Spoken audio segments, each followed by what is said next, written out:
And the hits keep on coming with this card. We got another fight that's very likely to be finished inside the distance, one that's definitely going to be a banger between CJ Vergara and Vinicius Salvador. CJ Vergara, he's been in the UFC for a while now, kind of been up and down. He has a 2-2 record in the UFC, but he's shown good things and shown bad things. And then Vinicius Salvador, he is 0-1 so far in the UFC, so he's looking to get his first win in the second fight. And Vergara, style-wise, he's a pressure fighter, heavy hands, but his defense is not good. He's taken a lot of damage since joining the UFC, and everyone, kind of remembers recently about the Chelsea Chandler run in the octagon, but Vergara is kind of the one that it originated that defense, and he's going to get knocked out soon, if you ask me. He was super close to being put out in his last fight, and he comes forward, he switches stances, he cuts the cage off fairly well, but he just doesn't move his head, and fighters can land clean shots on him as he tries to enter range, and he also comes in pretty square. But one thing about Vergara, though, is when he can get inside and land his hooks to the body, to the head, or his body kicks, he has big power. He could do big damage, and he's rocked most of the fighters he's been in the UFC cage with, and he has great cardio, so the pressure is constant.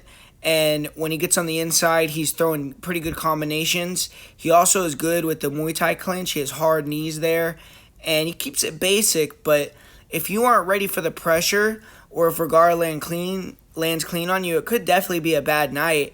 And I do think eventually he's going to get knocked out, but his durability is pretty good. The guy could take a lot of damage. And as far as wrestling and grappling goes, his takedown defense is improved, but he could still be taken down. But when he gets on top, he has nasty ground and pound. He has huge elbows. His grappling overall is decent. We saw him get submitted by Tyra, but he also had some good moments himself in that one. If I'm Vergara, I do think trying to get on top would be smart here. I don't really see him doing that, though. He's a striker at heart. I think he's going to pressure forward and try to go to war. And Salvador is a dynamic striker. He's wild. He's not really defensively responsible, but he's powerful and creative. He's the younger guy. He's more durable, in my opinion. And he has long levers. He has the reach advantage. He has nice round kicks, front kicks to all parts of the body, big overhands, big hooks. He has good head movement. He's good at evading and then landing big shots of his own. He has a good chin, too, like I said. And he likes to control the center and walk fighters down. So this fight's going to be a brawl from the start. I don't think either guy's going to want to take a step backwards. I feel like Salvador is the younger, fresher, a bit more dynamic guy.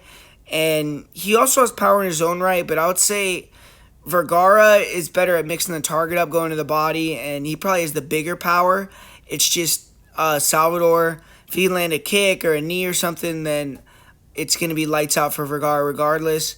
And Salvador is a decent judo player, so he can defend clinch takedowns, and he can hit some throws and trips. His takedown defense overall is okay, but that's his major weakness. He can be taken down, get held down. He isn't really someone who wants to get on top, and he's basically only a striker. His last fight, he got held down, and that's how he lost. He also was in a competitive striking fight, volume-wise.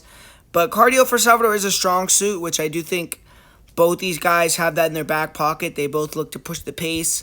Unless Vergara comes in this fight and can wrestle Salvador, I kind of lean Salvador by knockout. I think Vergara's chin is going to get cracked soon. He's been hurt so much in recent fights, and Salvador is the type of guy to do it. I think Vergara is someone that's rather going to want to make it a war and entertain the fans than try to fight smart here, especially with the pay-per-view crowd, big arena vibe.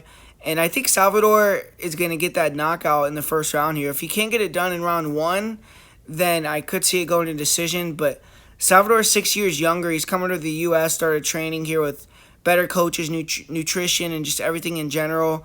And I think he's going to look improved here. And I'm going to say he styles on CJ Vergara, gets the finish, and picks up his first UFC win.